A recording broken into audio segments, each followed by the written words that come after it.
Welcome back to another Game Time Discussions. My name is Emery Cuzzy, and I'm sitting here with Cameron Selby. We are going to do another NFL Best Ball $1 million draft. So today, we're going to hopefully get a really good spot in this draft. We kind of been talking about like which one we want to go with, and between 3 to 6 is really exciting to us. So trying to look at possibly just getting one of those spots, going full zero RB and running with it. So Right. Yeah. Last time we were going to go zero RB, and then we had one of our top 10 running backs fall to the 5th round, and it kind of switched us to a hero running back, and then we almost switched it to another, and then we had some mix up and had to rebound. So this is we're going to try. Our goal is to just get one and just stay on, right. and we'll see what happens. Yeah, it felt like we switched to best player available towards the end of that draft, but I didn't actually hate the draft. I thought we did a pretty good job. One slip up kind of set the draft up in a bad way, but no problem. But yeah, so here we are. We are pick. Oh, we did not get one of those picks. We are 12. All right. We got pick 12. Let's see. This is the same spot that we had our 1.0 first ever DraftKings. Let's see if we can build a better team. So, I'm so sorry. Let me share the screen to everybody so you can see it. And then we will start starring some of the players that, we're That is the excited first about. thing. Once you get in the lobby, you have about 2.5, 3 minutes, at least the first 6 rounds, just star guys that you prefer. So if you have any kind of clock runs out incidents or disconnections, you got guys that you want that you can draft, and you won't be as upset about how it turns out. Right. And then so we get the 12th and 13th pick, and then I believe we get 35 and 36 or 36, 37. Yeah. So this will be interesting. We'll see what happens. Again, pick 12, actually, the only 2 times I've done pick 12 are doing these videos. So it's fun. I think last time we went with Jahmyr Gibbs and Garrett Wilson as our start. If we have a receiver fall, we could double a receiver if we're comfortable with that, or we can just continue with the hero RB. I'm completely fine with Jahmyr Gibbs again. I want more shares of him, but obviously in the spots that I'm getting, I'm usually in the early part or in the middle of the round. You either have to reach on him because he's going to ADP 11 to 14-ish.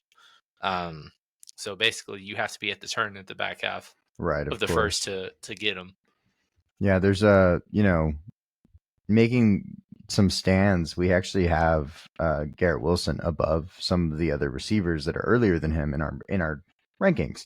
So I actually kind of like the pick if you can get him at that point.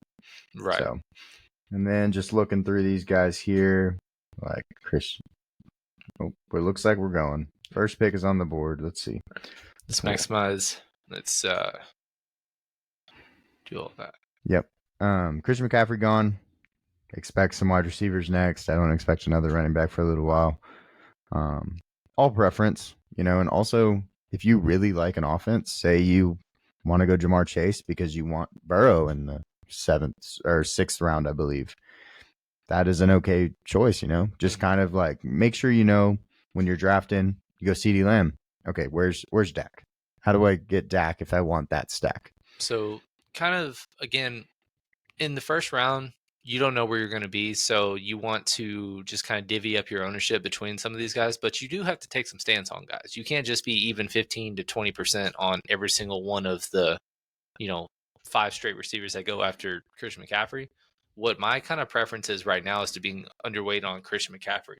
So if he's available, I still don't take him, just because I don't love the receivers at the end of round 2, early round 3. And I'd rather just have my wide receiver 1 set, right, and several running backs I'm comfortable with in the 5th round as my RB1. And then on top of that, we've seen twice where Christian McCaffrey has been overall ADP 1, and he has gotten hurt. So the curse is real, and I just don't want to be a part of it. Last year, Justin Jefferson, I kind of did a similar strategy with Jamar Chase being the pick 2. If I was first pick, I went Jamar just to divvy up my ownership, because I wasn't going to be the second pick every time to get him. So I wanted to get more of somebody that I loved. So if you have a preference on one of those receivers up top and you want a little bit more of a boost, that's kind of one of the ways to get different. Yep. And so Drake London at number 9. Well, That's this is going to be fun. wow. That was much earlier than I expected. One thing that we always talk about is we don't really get to leverage the guys around us because we are the 12th pick. We don't have people between us where we get to see what they're going to do. Mm-hmm. But that is something that I was not expecting. So let's Right. go look at the players on the board. Gives us an opportunity to possibly get Garrett Wilson here. And also possibly Jahmyr Gibbs. Marvin Harrison is one of those guys that I think you need shares of, but don't go crazy, I guess is the best way to put it. Garrett Wilson still on the board. We could do the 0 RB strategy here and, go Garrett Wilson, AJ Brown, Marvin Harrison, however you want to do it, or we could do a hero RB. So what do you think? So definitely Garrett Wilson will be our first pick. The second one. Yeah, how do you want to set the draft up for the rest of it? I would have preferred, I'm glad Garrett Wilson fell so that it could push some guys to us, but AJ Brown was probably my least favorite or ideal of those options. So, but again, I'm not going to have much of him this year, so I'm fine going with him if you wanted to do that. I know that his quarterback is 37th, so we might be able to get a Philly stack. Yeah, what do you think of that? Yeah, let's rock with it. I don't want to. Again, we love Marvin Harrison Jr., but he is basically going where, wide receiver rank wise, exactly where we have him. So we don't feel like we're getting any value by taking him early second round. Right. And I feel like once people kind of start heavily doing basketball drafts, he's kind of going to slip behind maybe the Saquons and Jonathan Taylors of the world. And jump 18, back 19. to where kind of Chris Olave is right now. I don't know if he'll drop behind any receivers, but I feel like some of the running backs are going to move up a little bit. So, yeah, I think I completely agree. I think that he'll probably be in the like 18, 19 range, which is the middle of the second round rather than the early of the second round. I'm down to take him, say you go Amon-Ra, and then he falls to you at the 2-8. That would be a really good back-to-back to me, Amon-Ra, actually, Detroit has 14 games inside domes. And so a lot of people are pushing him up draft boards and thinking that he could possibly break into the top 4. I don't see it yet. I don't know that I have him over Justin Jefferson just because of the talent that Justin Jefferson has. But the idea is kind of cool, I guess. Well, yeah, I mean, kind of the problem when I had with Devontae Adams last year, he was fringe round 1, early round 2. It was just quarterback situation was bad. And then Jimmy G had never been, stylistically the type of receiver that Devontae thrived with. And, he had some games, but consistency was not there for him. And probably if you had a heavy dose of Devontae, you probably were disappointed, at least in best ball purposes. But yeah, that I kind of feel a similar way with honestly, a lot of these guys, in this late round. That's why I like going receiver first round. As much as I love Breece Hall and as much as I love Bijan, I just think if you just put side to side Bijan and Chris Olave versus Justin Jefferson and Jonathan Taylor, like I think it's a landslide with the second option. Right. I completely agree. And also I don't love the later running backs in the second round. So that also is depictive of you getting one of those two guys, Saquon or Jonathan Taylor, if they stay in that range. I would throw Kyron in there, but it sounds like he's kind of jumping back more where Derrick Henry and Josh Jacobs are, rather than staying with them. He was kind of like right in the middle, like late round 2, and now he's got a Q tag, and so people are a little afraid. There's zero to be concerned about. But at the same time, he's dropping a little bit. So that's why kind of sometimes he's kind of changed my mind on strategies that I think are if I'm early in the draft. Well, it's still May, June, guys. Like we don't need to worry about injuries quite yet, unless if it's like severe, and we know it's severe. There's two real injuries that is any kind of concern. Is just TJ Hawkinson, of course, and then tight end 2 for Green Bay. Tucker Kraft. Tucker Kraft, yes, he tore his pec. Yes. So I don't think he'll miss most of the year or even a good portion, but he's an IR candidate now. And that opens the door for Luke Musgrave, who is right at the end of our like true tier of like I feel good about tight end. Yeah, 2. exactly. Like Cole Kmet, I think right after that in our rankings is Luke Musgrave, and we like him. The only thing was just he was just splitting targets with Kraft. So all right, so here's our range. We have 4 picks before us, I believe. Yes, and then we get an opportunity to go. If we stick with the 0 running back strategy, you'll see us probably try to get one of the 2 on top here: DK Metcalf, Zay Flowers. I don't remember exactly. I know that in our rankings, we have DK and Metcalf and Zay Flowers right on top of each other, basically. So basically picking whoever we feel makes the most sense with our lineup. DK, week 10 bye, doesn't hurt us. Zay, week 14 bye, also doesn't hurt us. So just knowing that we're actually up now. Yep. So our first pick will be Jalen Hurts. I'm going to go ahead and take him now so I don't mess up anything. I would just hold off while we're discussing. I'm just making sure. And then let's take this off because that'll be gone. So our first pick's already done, right? Mm-hmm. So Jalen Hurts is hurt. Okay. Yeah, we have 14 seconds for the next pick. So we can go either DK or Zay Flowers, basically. Who do you side with in this situation? Zay. I agree. And I don't like it. I love it. I'm actually high on Zay. I think the situation just makes sense. He's a year 2 guy. Hopefully there's no sophomore slump, but that's always a concern.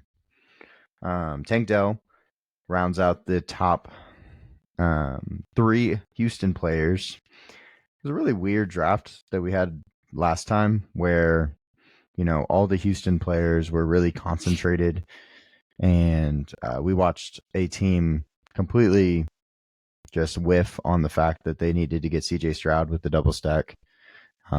So hopefully, we haven't actually seen. They ended up being able to stack Dak and CD, which is worked out fine. But I know what they were trying to do, and they didn't execute it well. Yeah, so. They had Nico in the second, and then they took Tank Dell instead of taking CJ, which was just backwards. They should have taken CJ first, basically. There's a couple quarterbacks off the board. Very yellow. Lots of receivers. This is why you go receiver early. Yep. That's the epitome of it. Color coded. Yep. Look right there. You've got 1, 2, 3, 4 teams that haven't picked a single running back yet. And it's probably going to stay that way for some of these teams. Mm-hmm. This team here, I'd expect them to probably go receiver also, or tight end. Tight end is in the realm if they want Dalton Kincaid, probably. We will see though. Can you maximize the screen? Oh yeah. Sorry. Oh, I think it's because I reshared. Let's make it bigger. Not for y'all, for us. Y'all can see it. All right. Oh, they did go running back. So now they have 3 receivers and a running back. Not a true 0 RB build. Smicky. See if he keeps his 0 RB build going like we are. He did. Stacking Patrick Mahomes with Travis Kelce. That means that CJ Stroud is still on the board. Let's go check out. I hate the first picks team. And that's why I'm just like... Here? Yeah, because they went CMC and then tight end and then Debo.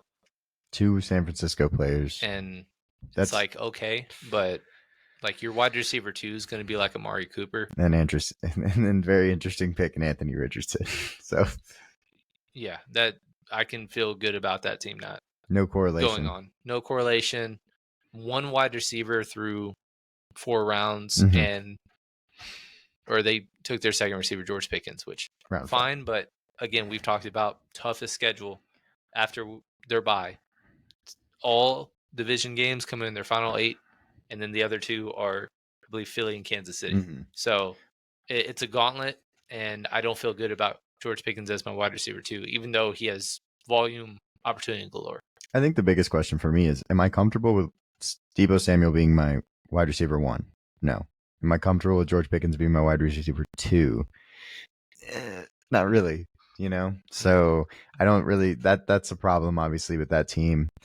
CJ Stroud unpaired, and again, the difference between being able to go Jamar Chase instead of basically, do you want CMC and George Pickens or Jamar Chase and somebody like Kenneth Walker, or somebody more reliable as Alvin Kamara still on the board, somebody we might be targeting with our first running back pick if he falls. I mean, we're still having runs on receivers. Kyle Pitts just went. Don't say a word. Don't you say a word. Sir.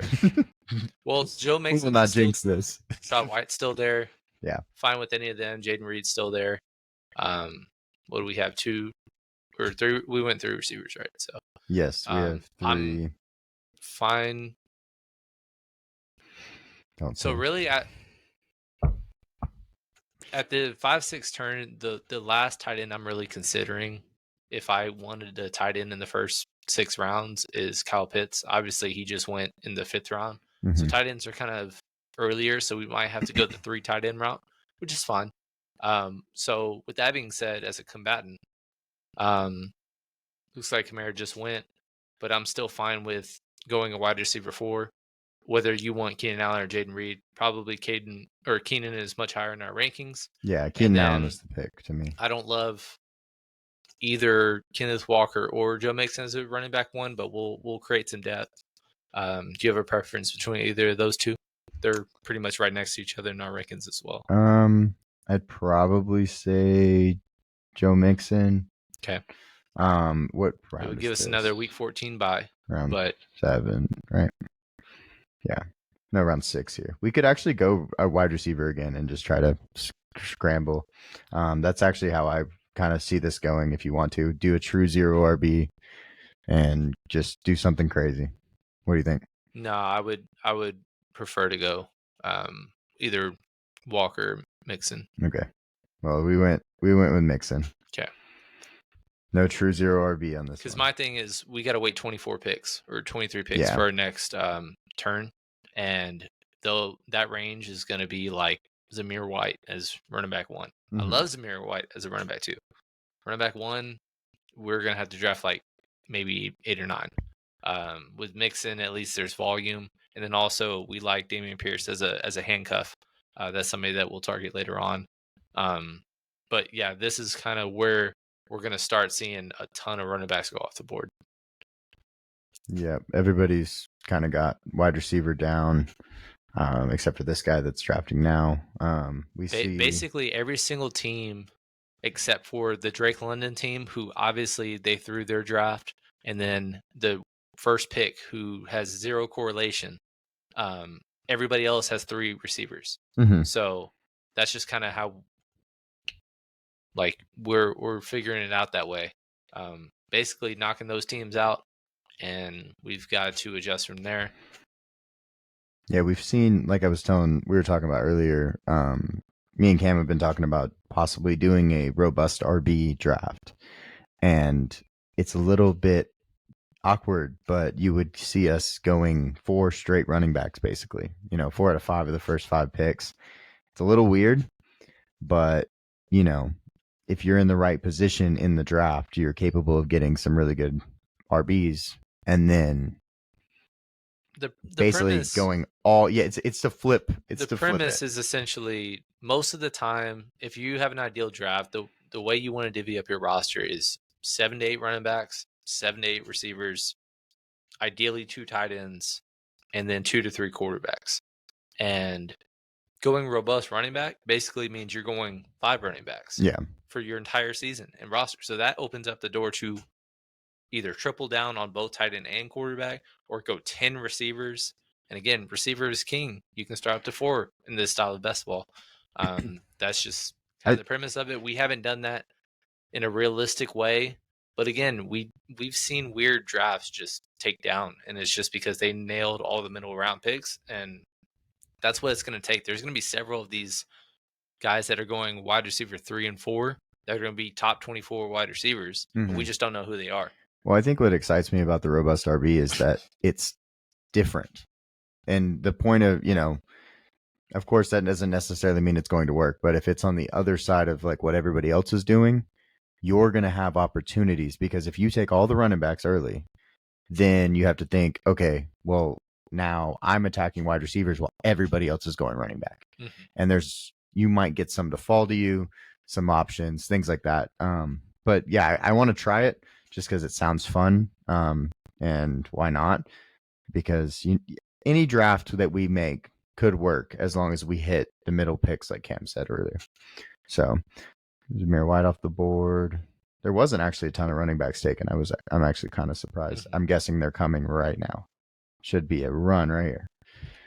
Let's see the best available players. Just kind of see what everybody else is looking at. We've already gotten 4 receivers, which is great. Tight end we have yet to address. There's a couple coming up. the Evan Ingrams of the world, Jake Ferguson. I've talked about before, Brock Bowers, how much I like him, where he's going right now, and I'm even willing to reach as a tight end too. So Evan Ingram's actually one of my favorite tight ends for his ADP. He was tight end too last year. Yeah, and I think I like him more than I like Kyle Pitts. I would put him in a much higher range. But Kyle Pitts has a lot of upside, so that's why I understand why he's going so early. We are up in a few picks. And right now we have Evan Ingram right above Kyle Pitts, right, tight end 6. So, which consensus wise, he's pretty much in best ball. He's tight end 8. ESPN has him as tight end 4, which is crazy to me. Or not crazy. It's not crazy, but I am just in love with Dalton Kincaid and Trey McBride, Mark Andrews, those guys. Right. Even though Kincaid, McBride, and Ingram are in the same tier, Kincaid and McBride we know are going to be the number 1 or number 2 option in their offense, whereas Ingram, he can be, but he also is in an offense that could really just kind of divvy the ball up evenly. Yeah, absolutely. We are 2 picks away, so we're getting into this range right here. Ramondre's still on the board. Who just went? It looks like Deontay Johnson went. So we get 2 picks. What are you thinking? We have a running back spot open. Lots of wide receiver spots, obviously. I mean, quarterback, we can wait till the next turn to get our QB2. Running back 2, I like Ramondre a lot. Don't have enough of him yet. I think that's a spot I would like to go. And then we would go wide receiver, I'm expecting after that, or tight end. Not sure that. I mean, Njoku's still there. One guy me and Cam kind of disagree on is Christian Watson. But he's our wide receiver 5, so I'm more than fine with that. Or that. would you like to go Jackson Smith-Njigba? Jackson Smith-Njigba is much higher in our rankings. Right. But I don't have very much Christian Watson. I'm asking, would you rather I could pick him right now? Yeah, I want him. Okay. Before I run out of time. So our team, let's go back to the board. Based on his ADP, he's an absolute steal. It'll come up and change. And we overdrafted him, and we're staying into still. So he should be going in the 7th round, and you can get him late 8th. Yeah, probably late 8th, early 9th, but we wouldn't have had that opportunity because we're at the end of the 9th. But yeah, I'd like the right pick. Now, JSN, he's our wide receiver 34. Everybody else, the next best ranking is in underdog, wide receiver 43. The lowest is Yahoo.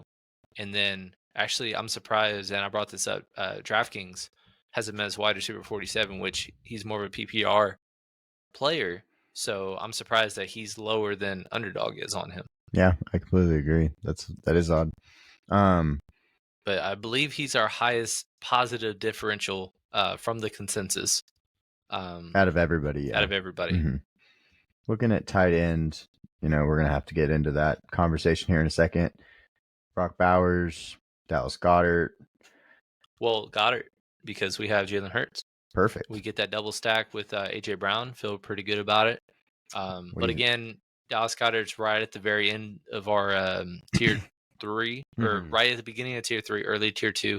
It's just he's going to get 5 targets a lot of the time, and it's kind of frustrating when you have so many guys capable of having 6-7 catches a game.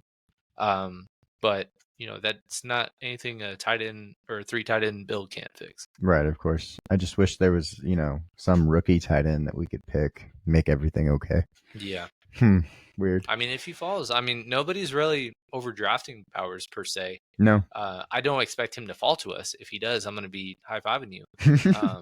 But yeah, I think Goddard is he will be there. Yeah. And he gives us a double stack, which is even better than a single stack. Yeah, on a high scoring offense. We'll have the 108th and 109th picks, so we'll be right at that turn. He is ranked 108 ADP wise on this draft. So. And then this is the range where just running backs just boom off the board. Again, love Jonathan Brooks at this range. He won't be here for long. He's already gone. No. I see. Sorry, I apologize. We also like Najee Harris for similar reasons, and then guys like Javonte Williams, Chase Brown, Brian Robinson, those kinds of guys are going to be in that range. It'll be cutting it close, but RB3 is right in our wheelhouse, and then we could probably wait one more double turn for our QB2, especially if 2 best available players fall to us that we love. I was going to say right now QB2 could be Caleb Williams, the stack with Keenan Allen. There's no way he falls to us. Right? Like he should not be going behind Brock Purdy or Jared Goff. No way. For no reason whatsoever. Let's see. New York Jets. I don't know if I want Rodgers at his ADP. JSN with Geno Smith. That's an option because he is much lower. Caleb Williams and Brock Bowers are off the board. Javonte Williams it would have been what our running back 3 would have been. So those were our favorite 3 players, all gone on the same little fail sweep. Yeah. I'm sad, but I didn't expect them to fall. Right. Njoku went behind Brock Bowers. That's interesting just because, ADP wise. Yeah, we have Brock Bowers right above David Njoku as our tight end 2. He's our highest positive leverage for tight ends in terms of the top 15. Mm-hmm. Njoku's kind of right where we have him. He's 10, 9, 10, 8, 7. Bowers, Yahoo has him as tight end 16 right now. Brock Bowers is tight end 16 on Yahoo? Or Njoku? Oh, Yahoo. Brock Bowers. So, insane. And again, that's why it's kind of hard to follow ESPN and Yahoo ADPs because nobody's really drafting over there yet. Right. And some people that do draft for 4 rounds and then leave and then auto picks, and you're not going to get a consistent draft. You're rarely going to see more than one person auto draft in a best ball draft because people are investing these dollars. Real money. So that's why it's a much sharper term of ADP. Maybe it's a different scoring rule than what your league is, but it's a much better sample size or example than following just the ADP of those guys. Dallas Goedert got taken the pick before we were up. Chucky Ducky. So we are going to be in this range here. Probably get our 3rd running back in what I would think would be Nick Chubb here. I think Brian Robinson. We'll have to let's go Nick Chubb because of the fact that I haven't gotten enough of him yet. Yeah. Don't mind him. And then I think at this point we might have to reach on tight end because I don't even know if Schultz or Kmet will be available. Probably not. Or Hawkinson for that matter, but I don't want him as my tight end 1. So I think I want Schultz. If I had this range, I think Schultz is probably my favorite option. That's fine. There. So that's okay. Yeah. We were very close to getting Dallas Goedert, obviously. And then we'll also have to go, a 7 to 8 running back build because we have our first two running backs are both a week 14 bye. Mm-hmm. So we'll have some ground to make up. The good news is by the time week 14 happens, injuries have happened. So you're going to have those RB7s, RB8s with opportunities at that point. So that's not as nerve-wracking as one would think. But again, there's just so many good offenses that have week 14 buys. We also have Zay Flowers with the Week 14 bye if we win any Indianapolis players, Washington players if one fell to us. Tough range for that week. Week 12 is also a really hard week. We've run into that issue before. Mm-hmm. The Week 12, Kyle Pitts, Atlanta team, and then you got, New York. So we really like getting Garrett Wilson. Well, he's always got a Week 12 bye, and then who was it? Jacksonville. Jacksonville is the Week 12 bye that we stacked last time with Garrett Wilson. So we had to figure that out. But yeah, you just have to kind of pay attention to those things. What's very interesting, I don't know the reason behind this. I haven't done research, but there are 0 teams with Week 8 buys this year, and that's like smack dab in the middle of the season. That was a popular buy last season. I'm not sure the reason why that's the case. It's not a true holiday weekend, so I don't get the scheduling behind that, and then putting 6 teams in Week 14 buys. And all of them good team, or for the most part, good teams. Mm-hmm. I don't believe Week 13 has any buys either, but that's because of Thanksgiving happening. You usually want to have a street case, but yeah, the Week 8 one was kind of strange to me. And then Week 9, only 2 teams. So interesting how they did their buys, but there's probably a rhyme or reason. They do this months in advance of starting their research to analytically put schedules together. Right. Well, the schedules are already, like we always talk about, they're already kind of put together. Yeah, opponents are predetermined, but like when you play them is just what really matters to us. And yeah, it's interesting how they did that. Some of those teams also, we have released episodes, so go watch those older episodes. But some of those teams had some really difficult, weird schedules. Kansas City, we talked about, had 3 games in 10 days. Houston was the other one, I believe. Well, there's I think 7 or 8 teams that have 3 games in 10 days, which hadn't been done in a long time.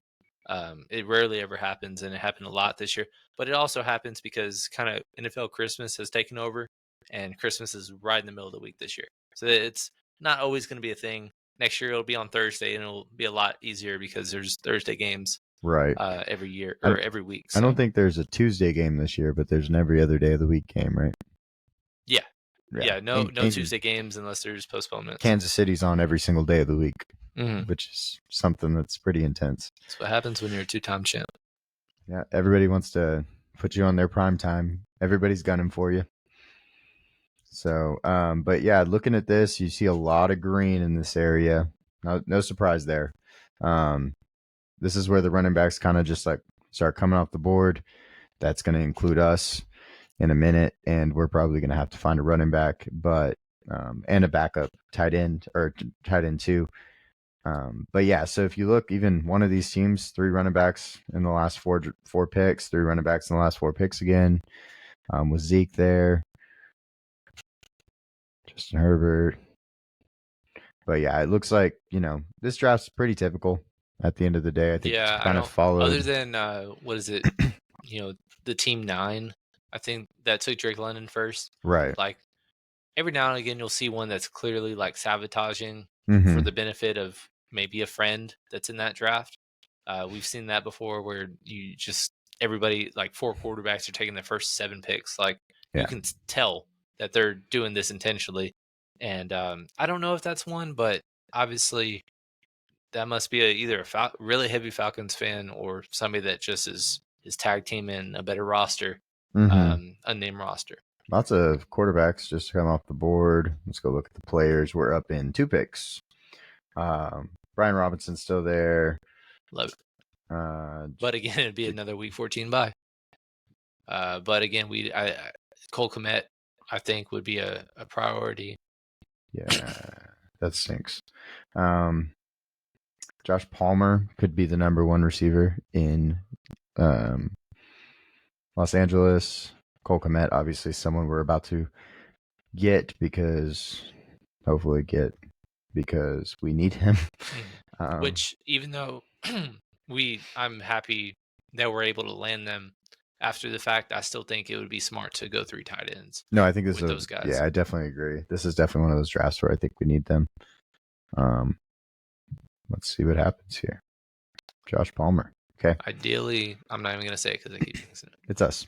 All right. Brian Robinson and Cole Kmet. Yeah, I completely agree. Now, again, three week 14 buys for running backs. We are going to have to pound late running backs later on. But I think that was a pretty solid turn. Yeah, I completely agree. Very ideal. So, yeah, we are at 4 running backs, 5 receivers, 2 tight ends. We're probably going to have to get another tight end, another quarterback, obviously, and then we will have to get some extra running backs later on that don't have 14 buys. Right. So let's check this out. Go. All right. Kendre Miller. That's actually kind of a reach a at little that bit point. early. Yeah. Do like him a lot, especially if you do go with Kamara, who to me is going around too early. Based on our running back rankings, he is RB12 for us, and he's going in the 60s. Yeah, early 60s. You can get him in the 6th round, which, again, if you can get an RB1 in a hero RB strategy in the 6th round, then that means you took maybe 2 early wide receiver quarterback / tight end. You took 4 receivers early, and you're really set up in those spots. Yeah, normally, you just hope that you go 0 running back early, and then you just hope that a really good running back falls because everybody else is doing the same strategy. Mm-hmm. So that's kind of what we did here. In our world, we got back-to-back running backs, and you try to go safe when you go running back in this range because you're not going to get as many. You don't know what's going to happen in Chicago. What's going to happen with DeAndre Swift? You don't know if Jonathan Brooks is going to be healthy, and that's a little nerve-wracking. Dave Montgomery, I feel like his carries are actually there. He gets the goal line work. Alvin Kamara, he is the running back 1 there. Rachaad White, PPR monster, even if he's not necessarily the most efficient guy. But in this range, you want to make sure. They didn't really draft a running back that's going to take away his goal line touches. No, they're the same player. Yeah. But yeah, you want to make sure that you get some safer guys that are going to get the touches in that range. And then you can, after the 100 mark, basically, you can start getting a little bit crazier. Kendre, Jerome Ford, Rico Dowdle. I really, though, pretty straightforward draft. Nothing out of the ordinary, crazy, truly. Every team is kind of balanced as you'd expect. Taysom Hill's pretty early. It's very early. Someone must be very excited about him. He's the number 1 tight end. But this is the same draft. I think that I hated their start as well. So they went CMC, Sam, yeah, that's correct. Laporta, perfectly fine guys, but just no correlation later on. Who ended up being their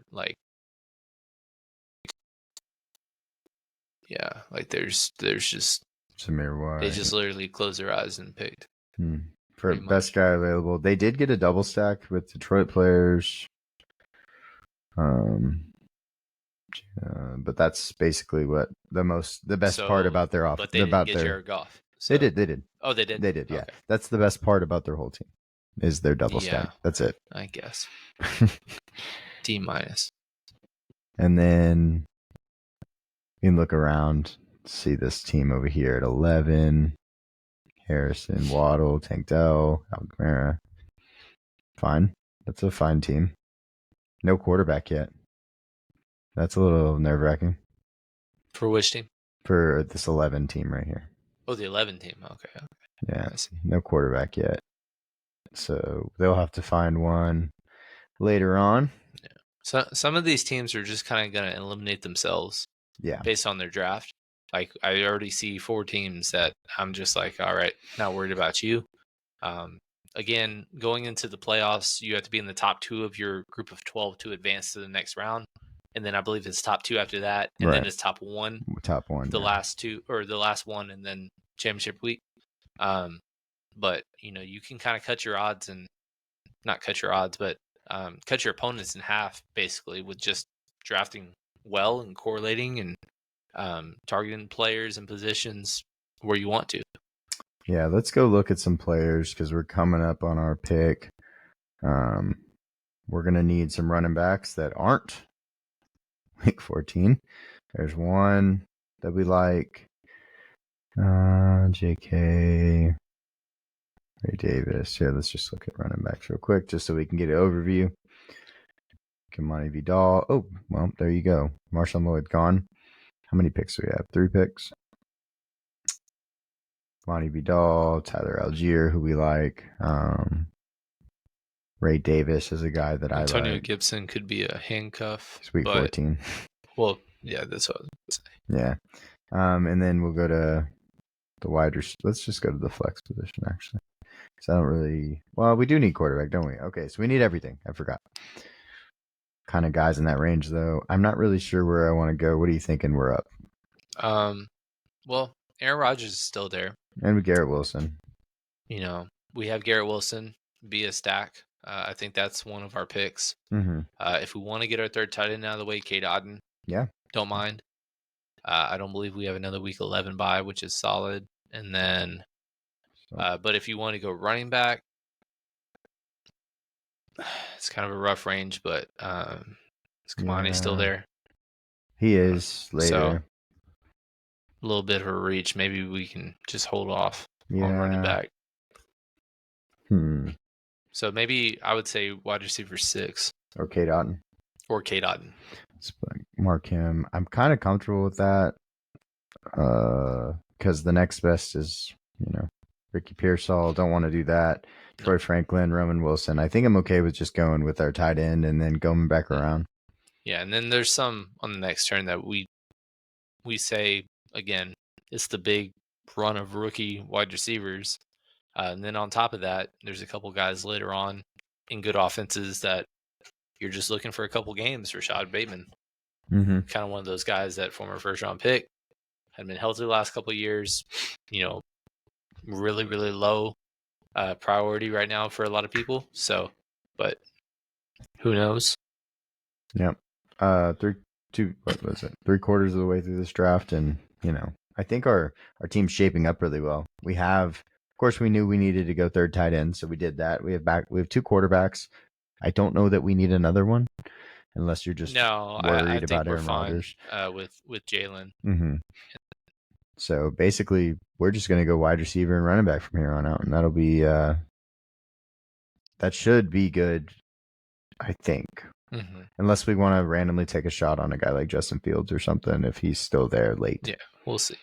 But last draft we did, he was drafted around earlier than his ADP suggested, which is pretty much where we view that he should be taken. Mm-hmm. But again, we've seen him being taken 190s in our first ever draft. I think we were like in the 200s, early 200s, and he got auto drafted by a 4 quarterback team right before us, which was unfortunate, but it was a luxury pick at the end of the day with that one. So we'll just kind of play it by ear with if we need a quarterback 3, but I don't think it's necessary because Jalen Hurts is basically as safe of a floor as you can have for a fantasy quarterback. Yeah, the rushing upside is always important when you go quarterback, guys. And then we paired him, with AJ Brown, so that's always good. And close to Goddard too. Yeah, and then we would have felt a lot better about our tight end room. Mm-hmm. But that's okay. It happens. It's coming together. I think the one true I guess somewhat flaw is just 3 of our best running backs are all the same buy. So we're just gonna have to nail some of the ones towards this back part. Yeah, let's see who we can stack. So Washington has Austin Eckler, no stack. Jerome Ford's gone. New England's Antonio Gibson. Houston, who's their backup? Told you, Dameon Pierce is somebody I liked. He's going 190 range. Dude, like obviously Antonio Gibson we had to take this past turn. Let's go see. J.K. Dobbins is still there. Kamani Vidal is probably, or I talked too soon. Something that you've brought up before that's interesting because we view the Bears running back situation as a committee. Mm-hmm. Khalil Herbert we've seen multiple games of him 20+ point upside. Rashawn Johnson they drafted in the middle rounds last year, and he wasn't, he was serviceable, but he was just in a crowded room. Right. So he didn't really get the opportunity for like a true RB1 start like Deontay Foreman did for a couple weeks, and then Khalil Herbert has done before. They brought in DeAndre Swift, but he's had hamstring injuries, and we also don't know if it's an offense that's just going to be like, oh, let's give him the 20 touches a game that Philly did. Right. Absolutely. And then looking at it, later on, even, I don't know how you feel about Isaac Guerrero. We had him on our biggest risers from the combine because of his 40 and things like that. Is he the number 2 or is it Elijah Mitchell? I don't know. And they love committees, truly. If someone goes down, the next guy's getting 20 rushes. So in their offense. Yeah, I mean, I just don't know. Again, running back, it feels like dog years how soon it happens, because when they had Elijah Mitchell as the RB1 and Raheem Mostert went down, he had his breakout year. Then he was the mid-round pick, and then he went down early. And really, I don't believe they filled it. They tried to fill it with Trey Sermon. Yeah, he wasn't. Did not work out. And then mid-season, they trade for Christian McCaffrey. Yeah. And then since then, he has stayed healthy. Knock on wood that happens. But we don't know how they'll view it. When just to flip to Kansas City situation where Isaiah Pacheco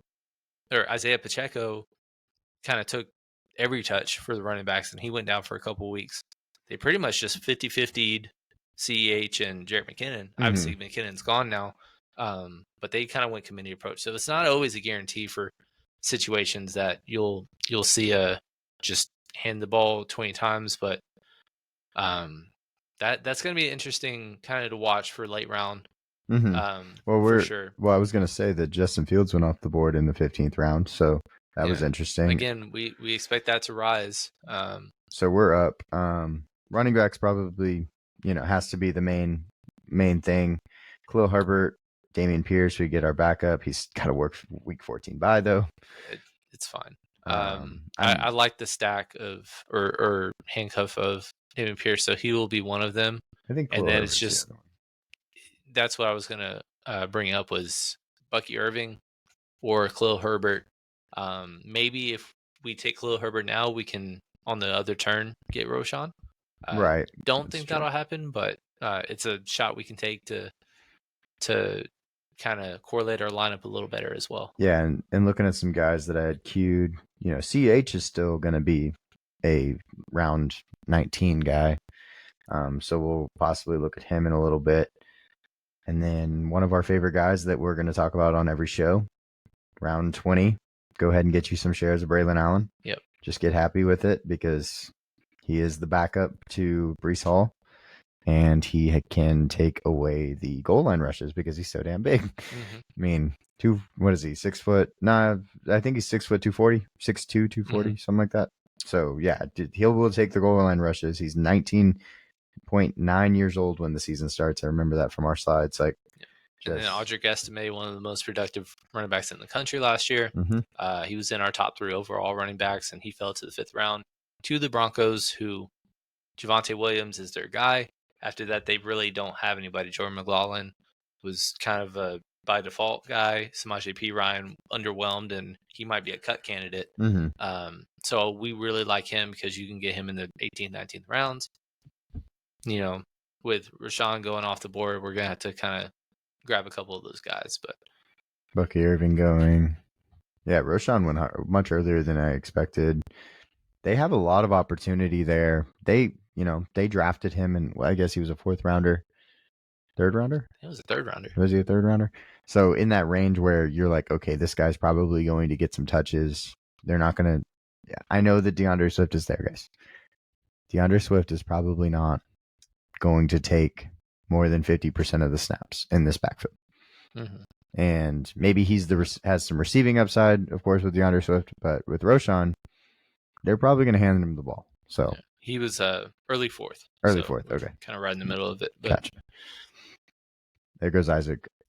I always said because Roshan pretty much spent his entire career as when he was a running back, because he came in as a quarterback.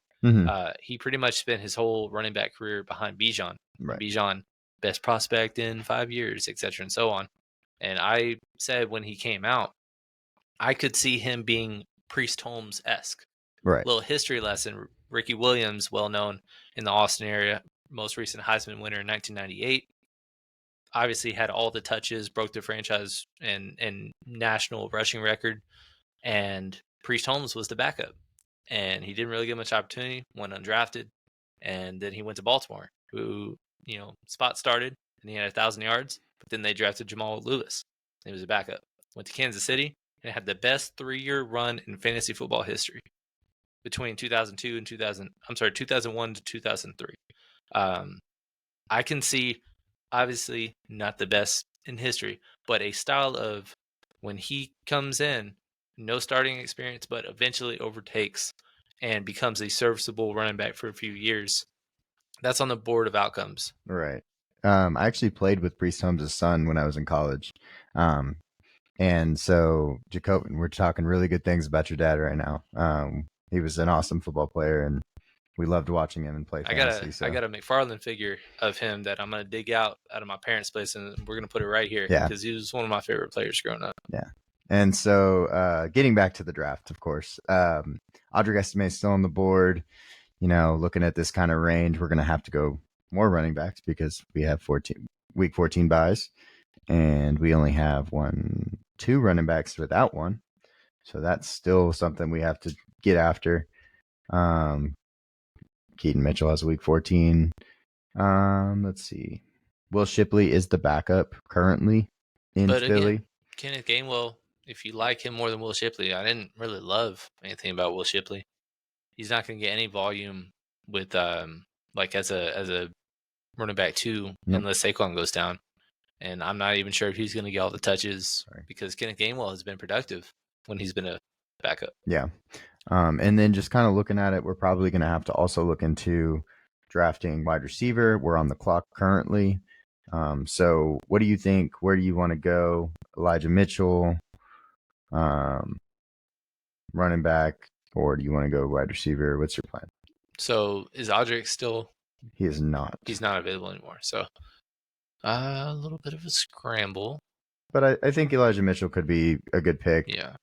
We've seen lots of injury history with Christian McCaffrey. So yeah, we're at this point just who can get 15 to 20 touches in week 14. Big guy goes down. Yeah, specifically week 14. So late in the year. So after your body's beat up a little bit. And then we're up again. Wide receivers probably where I think we should go here. Upside wide receivers, Jalen McMillan, Tyler Boyd, Jalen Hyatt. What are you thinking? Say Hyatt. Let's do it. I like it. He could have 2 breakout games where he goes for, one, say he gets 3 catches for 95 yards and a touchdown. I'm very happy. So, yeah, I mean, he's the one that I don't think has to rely on injuries between that group of 3. He just is relying on whether it be Daniel Jones or Drew Lock throwing the ball, they can spread the love a little bit. But Darren Waller is either going to retire or will be cut. They have no running back situation whatsoever. Their best running back's a 5'7" scat back. And, the opportunity's there. They just drafted him early last year. He just didn't have a quarterback that could throw him the ball pretty much. So we'll just kind of see. Yeah, and all right, guys. So we did a pretty good job of spacing out the wide receivers. Not a single wide receiver with the same bye. Makes me feel a little bit better. A little bit better. But yeah. So we'll probably have to get 1 receiver and maybe another running back because right now we have only 3 real running backs. And in week 14, if we can just get over the hump and get into the playoffs, we'll have everybody obviously. So that's not a problem. We play to be in the playoffs, making it there, of course. We expect to as much as possible. So we should, look at this draft and think, okay, well, playoff time comes around. We have a really good team. So, yeah, I'm assuming because again, we're kind of nailing Braylon Allen right now while he's down behind Israel Badakanda. Crazy. So he's going to be one of our picks, and then we'll just kind of see what's available. I like CEH as a 18th, 19th rounder. He gone. just went. Yeah. I know. Frustratingly. The timing. So. But yeah, there's obviously Braylon Allen. If we were going to go running back, would be, let's see, my favorite at the moment. I mean, he is over a lot of these guys. Keaton Mitchell's still on the board. The only times I Xander have not Madison. drafted Braylon Allen other than one time, and it was today, and he was drafted in the 16th round for some reason. I have not drafted him because he didn't fall to me. I'm able to get him wherever I'm at in the 20th round every single time. Right. And the only times that I haven't is because I'm good on running back. I don't need running back there. Right. Absolutely. So, some wide receivers though that I think are still on the board that are going longer than I expected, or 228. So we'll see if we can get to them. But Keaton Mitchell off the board. Some quarterbacks. I don't know. Let's go see what everybody else needs. That's always a fun thing to do. They need running back. So they'll probably go running back here. Added a running back.